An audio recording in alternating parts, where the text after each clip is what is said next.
Hello everyone, welcome to civil aspirant YouTube channel. इस video के अंदर मैं आपको बताऊंगा कि अगर आपको आईएएस बनना है, अगर आपको आईपीएस बनना है तो आपको कितने रैंक लानी पड़ेगी यूपीएससी के अंदर ताकि आप आईएएस या फिर आईपीएस बन जाएंगे। ये काफ़ी ज़्यादा जो न्यू स्टूडेंट होते हैं उनके मन में काफ़ी ज़्यादा डाउट होते हैं, तो आपके सारे उलझनों को इस वीडियो के अंदर मैं सुलझाने की कोशिश करूँगा।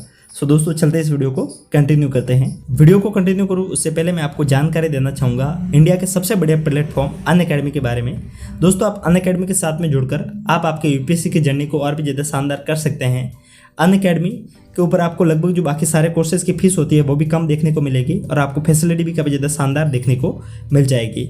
अनअकैडमी ने अभी लॉन्च किया उनका 45 डेज प्रीलिम्स क्रैश कोर्स। इसको पढ़कर आप आपके प्रीलिम्स के लिए भी तैयारी को शानदार कर सकते हैं।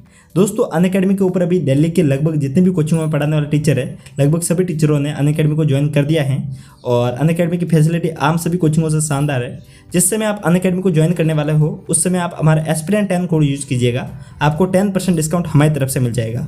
वैसे तो अनअकैडमी की फीस काफ़ी ज़्यादा कम है, अगर उसको भी आप कम करना चाहते हैं तो आप एस्पिरेंट 10 कोड यूज़ कीजिएगा, आपको 10% एक्स्ट्रा डिस्काउंट हमारी तरफ से मिल जाएगा। सो इस बात पर एक लाइक तो आपका बनता है। सो दोस्तों चलते इस वीडियो को कंटिन्यू करते हैं।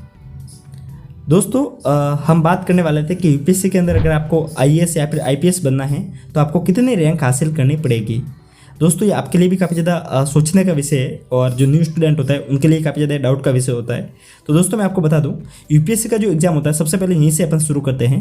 जो यूपीएससी का एग्ज़ाम होता है वो आईएएस के लिए नहीं होता है, सिर्फ आईएएस के लिए नहीं होता है, न कि सिर्फ आईपीएस के लिए होता है। यूपीएससी के अंदर आपको करीब 24 पोस्ट के लिए एग्जाम होता है, जिसके अंदर ऑल इंडिया लेवल रैंक की 2 पोस्टें होती है, आईएएस और आईपीएस। इसके साथ में आपको और भी ग्रुप ए और ग्रुप बी की सर्विसेज होती है, जिसके अंदर अगर आपने रेवेन्यू सर्विस का नाम सुना हो और साथ में अगर आप बहुत सी सर्विस देखेंगे, इंडियन रेलवे सर्विस की आप देखेंगे तो आप पाएंगे कि उसके अंदर बहुत सी जॉबें होती हैं।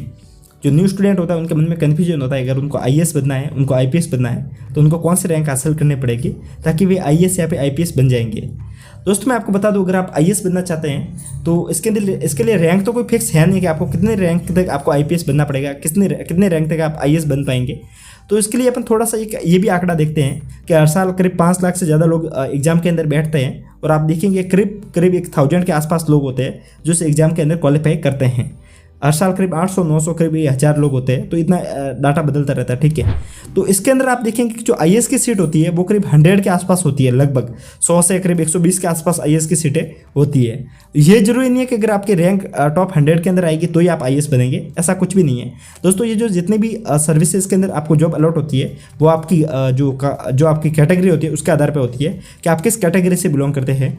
आप जनरल से हो, आप ओबीसी से हो, एसटी से हो या फिर एससी से हो, ये भी आपके लिए काफ़ी ज़्यादा प्रेफरेंस के अंदर मायने रखता है। और एक बात, आप जिस समय आप फॉर्म भरने वाले होते हैं, जब आप इंटरव्यू के वक्त आपका डेप का फॉर्म भरने वाले होते हैं, उस समय आपसे आपकी प्रेफरेंस भी पूछी जाती है कि आपको क्या बनना है। आप आईएएस के लिए अपनी जॉब को ज़्यादा देना चाहते हैं आईपीएस के लिए, क्योंकि बहुत से विद्यार्थियों का सपना होता है कि वे आईपीएस ऑफिसर बने और कुछ विद्यार्थियों का सपना होता है कि वे आईएएस ऑफिसर बने। मैक्सिमम विद्यार्थियों का सपना आईएएस बनना ही होता है और ज़्यादातर ये देखा जाता है कि फर्स्ट प्रेफरेंस पे आईएएस को भरा जाता है। कुछ लोग आईएफएस को भी भरते हैं, इंडियन फॉरेन सर्विस को, लेकिन वो देखा जाता है कि ज़्यादातर ये बात देखी जाती है कि इन दोनों की रैंक काफ़ी ज़्यादा हाई होनी चाहिए, क्योंकि इन दोनों के लिए जाने के लिए आपको रैंक हाई होगी तभी आपको ये सर्विस अलॉट होगी।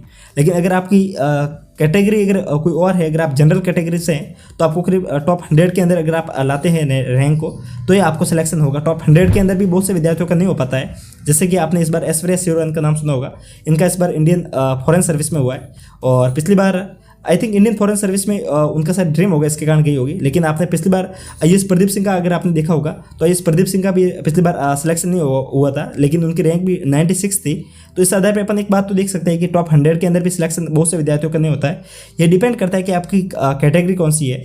और कुछ टॉपर्स का ये भी होता है कि जो एसटी एससी के या फिर ओबीसी से होते हैं उनको थोड़ा बहुत फ़ायदा हो ही जाता है, क्योंकि अगर आप ओबीसी से है तो आपको करीब टॉप 200 के अंदर है तो आपको फ़ायदा हो जाएगा। अगर आप एससी से है तो आपको करीब टॉप 400 के अंदर भी आपको थोड़ा बहुत फ़ायदा हो जाता है। तो आपको कैटेगरी का फ़ायदा मिलता है दोस्तों। और मुझे जहाँ तक लगता है कि मैंने आपके सारा डाउट सॉल्व करने की कोशिश की है। और आप जिस समय फॉर्म भरने वाले होते हैं उस समय भी थोड़ा सा आप ध्यान रखिएगा और अपनी प्रेफरेंस को देते वक्त थोड़ा सा आप ध्यान से दीजिएगा, ताकि आपको लास्ट में जब सर्विस अलॉट हो तो उस समय आपको दिक्कत का सामना ना करना पड़े। सो दोस्तों मुझे लगता है कि मैंने आपके सारे डाउट सॉल्व कर दिए हैं। सो दोस्तों ऐसे ही वीडियो में फिर मुलाकात होगी। अगर आपके दिमाग में कोई ऐसा ही डाउट आ रहा है तो लाइक और कमेंट करके बता देना। फिर मुलाकात होगी ऐसे ही बेहतरीन वीडियो के साथ में। तब तक के लिए हंसते रहिए, मुस्कुराते रहिए, साथ साथ में पढ़ते भी रहिए। ऐसे वीडियो में फिर मिलेंगे, तब तक के लिए जय हिंद साथियों।